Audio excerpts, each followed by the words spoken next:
ഇന്ന് സംസാരിക്കുന്ന വിഷയം ഇന്ത്യയിലെ ജയിലുകളിലും നിരവധി ആളുകൾ നിരപരാധികൾ കിടക്കുന്നുണ്ട്. അവർക്ക് വേണ്ടിയാണ്.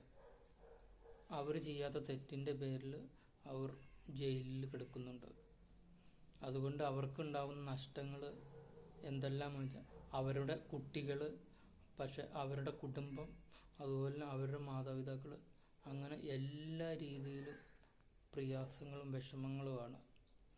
ചില രാഷ്ട്രീയത്തിൻ്റെ പേരിലും ചില വൈരാഗ്യത്തിൻ്റെ പേരിലുമാണ് ഇങ്ങനെ നിരപരാധികൾ ജയിലിൽ കിടക്കുന്നത്. വികസിത ഭാരതത്തിൻ്റെ ഫലമായി ഇതിന് എന്ത് നടപടികളാണ് സ്വീകരിച്ചത്? സത്യമേ ജയതെന്ന് എഴുതി വച്ചിട്ട് സത്യത്തിന് ഒരു വിലയുമില്ല. അത് നമ്മൾ ചിന്തിക്കേണ്ടിയിരിക്കുന്നു.